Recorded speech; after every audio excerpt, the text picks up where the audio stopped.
Good morning. Myself, Dr. Ravi Jain, Faculty of Homeopathic Medicine, Jyoti Vidyapeeth, Women's University. This is the continuation of my previous lecture on the introduction of community medicine, Man and Medicine, Part 2. In the previous lecture, we have studied about how the medicine developed and evolved, discussing the supernatural theory of disease and also the Ayurvedic system of medicine. In this lecture, we will be discussing about the Chinese medicine, the Mesopotamian medicine, and the Egyptian medicine. Alright, so in continuation of this previous lecture, today we will be starting with first of all Chinese medicine, how the medicines evolved, and what are the various characteristics in each and every era of that medicine that we will discuss in short. Chinese medicine claimed to be the world's first organized body of medical knowledge dating back to 2700 BC. It was around 2700 BC. Chinese medicine is basically based on two principles, the principle of Yang and the principles of Yin. Yang is the active masculine principle and the Yin is negative feminine principle. It is said that the balance of these two is responsible for the maintenance of health. If there is any disturbance between these two forces, it results into the disease process.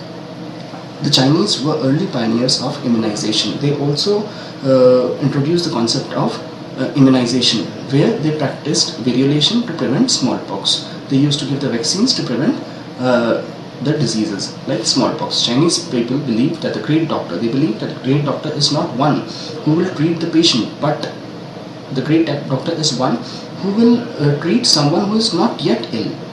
Alright, जो बीमार ही नहीं है, अगर हम उसे बीमार होने से रोकेंगे तो वो एक बड़ा डॉक्टर है, बनस्पत इसके कि जो बीमार होने के बाद में ठीक करे.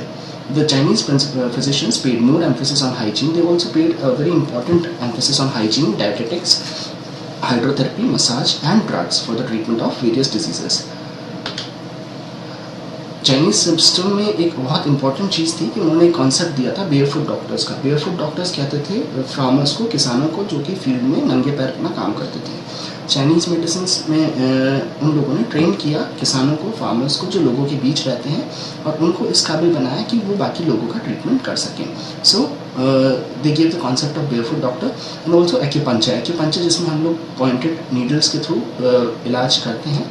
ये दोनों ही कॉन्सेप्ट बहुत ज़्यादा वर्ल्ड वाइड अप्रिशिएट किए गए. The Chinese have great faith in their traditional medicine which is fully integrated with the modern medicine. Chinese ने अपनी मेडिसिन को इंटीग्रेट किया, कंबाइन किया मॉडर्न मेडिसिन के साथ में. बहुत ज़्यादा एडवांस्ड साइंस थी. After Chinese medicine we come to the Egyptian medicine. What are the key points in the Egyptian medicine? Egyptian medicine is one of the oldest medicine system dating from the 2000 BC. We know a lot about Egyptian medicine because of the writings. The writings of the Egyptian medicines are embarked on the papyrus. Papyrus is a sort of handmade paper which contains the writings of all these the civilization, all those things they used to do in the Egyptian system of medicine. In Egyptian time, the art of medicine was mingled with religion. Egyptian medicine अपनी जो science थी उसको बहुत ज़्यादा mingle करते थे religion के साथ में, उसे आध्यात्म के साथ जोड़ते थे. इजिप्शियन फिजिशियंस वर को इक्वल टू प्रीस्ट. जो भी इजिप्शियन के फिजिशियन थे उनको प्रीस्ट या देवता की तरह या माना जाता था. And they were train in the school with in the temples. जो भी प्रीस्ट थे उनको एजुकेशन दी जाती थी लोगों को ठीक करने के बारे में, और उसके लिए जो सेंटर्स बनाए गए थे वो टेम्पल्स के अंदर ही बनाए गए थे. The god of health was Horus. Horus was the god of Egyptian medicine. अब जो प्रीस्ट थे जिनको इक्विवेलेंट माना गया था, जो लोग जो प्रीस्ट जो ट्रीटमेंट देते थे लोगों को, तो जो भी लोग मंदिर में इलाज करवाने आते थे या मंदिर में दर्शन करने आते थे उनका इलाज वहीं पे कर दिया जाता था. But a big drawback was that Egyptian religion enjoyed strict preservation of human body. Egyptians, जैसे हम देखते हैं ममीफिकेशन वगैरह होता है, पिरामिड्स में ममीज़ बनाई जाती थी, डेथ के बाद भी उन्हें प्रिजर्व करके रखा जाता था. तो वो लोग मानते थे कि preservation of body is must. उस वजह से उस समय में डिसेक्शंस बॉडी पर नहीं हो पाते थे. So there was no practical demonstration in anatomy. Imhotep, this is a important person. Imhotep was considered both a doctor and divinity who was famous as statesman, architect, builder of the step pyramid at Saqqara. So Imhotep was an important person who was a doctor and a divinity. He was not only a physician but he was considered equivalent to the god. He was a famous statesman, बहुत एक बड़ा इंसान था, architect था, जिसने किस type pyramid बनाए थे सकारा में।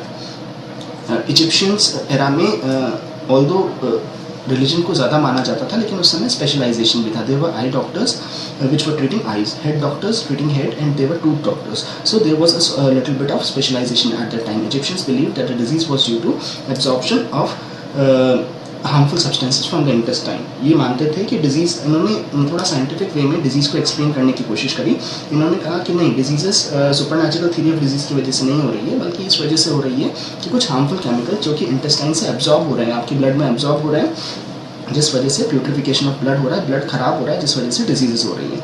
उन्होंने कहा था कि आप पल्स को देखकर अपने हार्ट के बारे में जान सकते हैं। Pulse was considered as a speech of heart. Diseases were treated with cathartics, cathartics जो डायरिया प्रोड्यूस करते हैं, एनीमा, एनीमा देकर स्टूल सॉफ्टनर या स्टूल बाहर आता है, and blood letting, there were lot of practices where blood was letted out for the curing of the disease, and a wide range of drugs. न सिर्फ दवाइयाँ बल्कि इसके अलावा कैथार्टिक्स दिए जाते थे, जिससे कि बहुत ज़्यादा डायरिया प्रोड्यूस हो, एनीमा ताकि कॉन्स्टिपेशन खत्म हो जाए, ब्लड लेटिंग ताकि गंदा खून, उन्होंने कहा था कि प्यूरिफिकेशन ऑफ ब्लड है, तो अगर प्यूरिफिकेशन ऑफ ब्लड है तो गंदा जो ब्लड है उसको बाहर निकाला जाए, and a wide range of drugs. The best known manuscript, अब जो इजिप्शियन पेपायरस जिसकी हमने बात की थी, जो पेपर्स थे जिसके ऊपर उसके बारे में लिखा गया था, सिविलाइजेशन में जो जो चीज़ें होती है उसे दो कैटेगरीज में ब्रॉडली ही क्लासीफाई करके देखा गया था, जिसमें एक दिया था एडविन स्मिथ ने, उन्होंने जो भी ट्रीटीज दी थी सर्जरी के ऊपर वो कहलाता है Edwin Smith papyrus. It was from 3000 to 2500 BC। और दूसरा है एबर्स पेपायरस। एबर्स पेपायरस में अराउंड 800 प्रेस्क्रिप्शंस थे, जिसमें 700 मेडिसिन के बारे में लिखा गया था। तो एडविन स्मिथ पेपायरस में सर्जरी के बारे में बताया था, और एबर्स पेपायरस में मेडिसिन के बारे में बताया गया था। नेक्स्ट,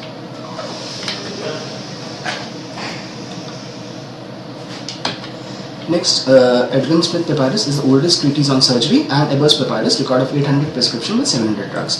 Egyptian physicians क्या करते थे, न सिर्फ दवाइयाँ बल्कि castor oil, tannic acid, opium, turpentine, gentian, senna, mineral and root drug से भी इलाज किया करते थे। There were great number of diseases. उस समय पेपायरस में जो हमें आज मिलते हैं उसमें हमने देखा कई तरह की डिजीजेस देखने को मिली जो आज भी प्रेवेलेंट हैं, जैसे कि वर्म्स, आई डिजीजेस, डायबिटीज़, रूमेटिज्म, पोलियो, शाइस्टोसोमियासिस, ये सब डिजीजेस आज भी हमें देखने को मिलती है। इतना समय निकलने के बाद भी ये सब डिजीजेस देखने को मिलती है। न सिर्फ इन चीज़ों में, but Egyptians also excelled in the realm of public health. उन्होंने पब्लिक हेल्थ सैनिटेशन के बारे में भी बहुत इंपॉर्टेंट काम किया था। They built planned cities, public baths and underground drains. उन्होंने प्लान्ड सिटीज़ बनाई, उन्होंने पब्लिक लोगों के नहाने के लिए पब्लिक बाथ्स बनाए, और अंडरग्राउंड ड्रेन्स बनाई, नालियाँ बनाई अंडरग्राउंड, जिसमें से सारा वेस्ट वाटर बाहर निकल जाता था। They also had some knowledge about inoculation against smallpox. हमने देखा चाइनीज़ ने स्टार्ट किया था वैक्सीनेशन, बट इजिप्शियंस के पास भी कुछ नॉलेज थी रिलेटेड टू द इम्यूनाइजेशन। सो उन्होंने इनोकुलेशन किया स्मॉल पॉक्स ताकि उसे बचाया जा सके। They also paid more emphasis on the mosquito nets, ताकि जो बीमारियाँ मॉस्किटोज की वजह से होती है उन्हें बचाया जा सके। नेट्स यूज़ करते थे। And the association of plague with rats, इन्होंने प्लेग का एसोसिएशन भी रैट से इस्टेब्लिश कर लिया था। देन इसके बाद में जैसे जैसे इजिप्शियन मेडिसिन खत्म हुआ उसके बाद में ग्रीक मेडिसिन आई थी। पर जिस समय इजिप्शियन मेडिसिन थी उसी समय वर्ल्ड के दूसरे पार्ट में मेसोपोटामियन मेडिसिन भी फल फूल रही थी। व्हाट आर द इजिप्शियन और मेसोपोटामियन मेडिसिन दोनों ऑलमोस्ट सेम टाइम पे चल रही थी। Now we come to the Mesopotamian medicine. In Mesopotamian medicine is also called as cradle of civilization. Cradle मतलब झूला, जैसे झूला होता है, पालना होता है। मेसोपोटामियन का जो नाम आया था वो एक ऐसे कैरेक्टर से आया था जिसमें दो नदियों के बीच का जो लैंड होता है, meso means between. So Mesopotamia was the land between two rivers, Euphrates and Tigris. इसमें कुछ कॉन्सेप्ट्स थे जो उन्होंने दिए थे। ग्रीक्स भी कुछ हद तक एडवांस लेवल पर गए, लेकिन उन्होंने भी उनके अंदर भी कुछ स्पिरिचुअल या रिलीजियस थिंग्स को कंसिडर करते थे। यहाँ पर भी कुछ स्पेशलाइजेशन था। मेसोपोटामियन मेडिसिन में भी आपको हर्ब डॉक्टर मिलते थे, knife doctor and spell doctor. Herb doctor जो इंटरनल मेडिसिन देते हैं, नाइफ डॉक्टर्स जो सर्जरी करते हैं, एंड स्पेल डॉक्टर्स जो साइकेट्री करते हैं। Mesopotamia was a cradle of magic and necromancy. यहाँ पर भी मैजिक और नेक्रोमेंसी मतलब जो डेड लोगों से बात करता है। Necro means dead and mancy related to the dead people. तो जो मुर्दों से बात करते हैं, आत्माओं से बात करते हैं, उसके बारे में भी मेसोपोटामिया में देखा जाता था। Medical student were busy in classifying demons as a classes causes of disease. यहाँ पे थोड़ा सा हम लोगों को इजिप्शियन से डिफरेंस मिलता है। इजिप्शियन में थोड़ा सा साइंटिफिक थे, जबकि मेसोपोटामियन में थोड़ा सा ओल्ड स्कूल चल रहे थे। ये लोग डेमन्स को कॉज ऑफ डिजीज क्लासीफाई करने की कोशिश कर रहे थे। जियोमेंसी मतलब जो हम लोग धरती पर बड़े बड़े स्ट्रक्चर्स देखते हैं, जैसे कि जंतर मंतर है जहाँ पर बड़े बड़े स्ट्रक्चर्स होते हैं जिनसे हम लोग जो भी सन और मून है उनकी एक्टिविटीज़ को पढ़ने की कोशिश करते हैं। उसी तरह से जियोमेंसी में यहाँ पे अलग अलग स्ट्रक्चर्स बनाते थे। ड्रीम से वो समझने की कोशिश करते थे कि जो भी एक्ट हो रहा है उसके पीछे क्या रीज़न है। दे बिलीव्ड इन हेपेटोस्कोपिक डिवाइनेशन, मतलब जो भी लाइफ का स्टार्टिंग हो रही है वो लिवर से हो रही है। Liver was considered as a seat of life are the characteristics. These were the important things that were discussed in all the medical literature of that time. There were three authors at that time, Sumerian, Babylonian and Assyrian, who were most importantly involved in writing all those medical literature. Prescriptions were written on the tablets. At that time, prescriptions were written on the tablets. There was an important physician, Hammurabi. Hammurabi ने एक बहुत important code of conduct दिया है जो उस समय पे follow किया जाता था. He was a great king of Babylon and formulated a drastic laws known as the Code of Hammurabi. Code of Hammurabi उन्होंने दिया। इसमें उन्होंने बताया कि फिजिशियंस को क्या करना चाहिए, क्या नहीं करना चाहिए। उन्होंने कहा कि अगर कोई भी फिजिशियन अच्छे से ट्रीट करता है तो उसे रिवॉर्ड देना चाहिए, उसको फीस मिलनी चाहिए, लेकिन अगर वो अपना काम ठीक से नहीं कर पाता, उसके ट्रीटमेंट की वजह से किसी को भी हार्म होता है, तो उस फिजिशियन के ऊपर पेनल्टी अप्लाई की जाए। ये सब चीज़ें कही गई कोड ऑफ हम्मुराबी में। Laws related to the medical practice including fees payable to the physicians for satisfactory services and penalties for harmful therapy are contained in the Babylonian Code of Hammurabi. The medicine at that time was devoid of any scientific foundation. Mesopotamian medicine में scientific foundation नहीं मिलती है, सिर्फ supernatural theory से related चीज़ें मिलती है, जिसमें geomancy, necromancy है। और एक जो मोस्ट इम्पॉर्टेंट कोड इन्होंने दिया है वो कोड ऑफ हम्मुराबी, जो बहुत इंपॉर्टेंट था। और लोगों को, जो डॉक्टर्स और फिजिशियंस हैं, उनको कहा जाता था कि आप अच्छे से ट्रीट करें ताकि आपको फीस मिले, और नहीं आप करते हैं तो उन्हें पनिश किया जाता था। So this was Mesopotamian medicine. In the next lecture we will discuss about the Greek and the Roman medicine.